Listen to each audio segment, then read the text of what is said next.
అందరికీ నమస్కారం. నా పేరు కంబాల వెంకటేశ్వరరావు, పల్నాడు జిల్లా తెలుగుదేశం పార్టీ అధికార ప్రతినిధిని, లయన్స్ క్లబ్ జిల్లా చైర్మన్. ముఖ్యంగా బీఆర్కే న్యూస్ ఛానల్స్ ప్రేక్షకులందరూ కూడా నమస్కారం తెలియజేసుకుంటూ ఉన్నా. ఈ రోజున మినరల్ వాటర్ వల్ల ప్రయోజనాలు ఉన్నాయా, నష్టాలు ఉన్నాయా అనేది తెలుసుకుందాం.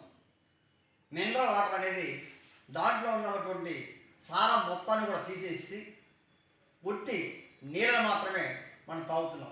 దానివల్ల మనకి ఆరోగ్యానికి సరిపడా మరి ఎటువంటి ఉపయోగం లేకుండా పోతుంది. కాబట్టి దీనివల్ల నష్టం ఎక్కువ జరుగుతూ ఉంది.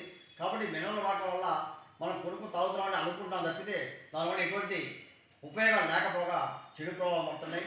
ముఖ్యంగా ఈ ప్లాస్టిక్ అనేది బాటిల్లో వాడుతున్నాం కాబట్టి క్యాన్సర్ రావడానికి కూడా అవకాశం ఉంది. కాబట్టి మరి బాధ్యతమైనటువంటి ప్రభుత్వాలు కూడా తక్షణం వీటి చర్యలు తీసుకొని ఈ ప్రజల ఆరోగ్యాన్ని కాపాడాలని కోరుకుంటున్నాం.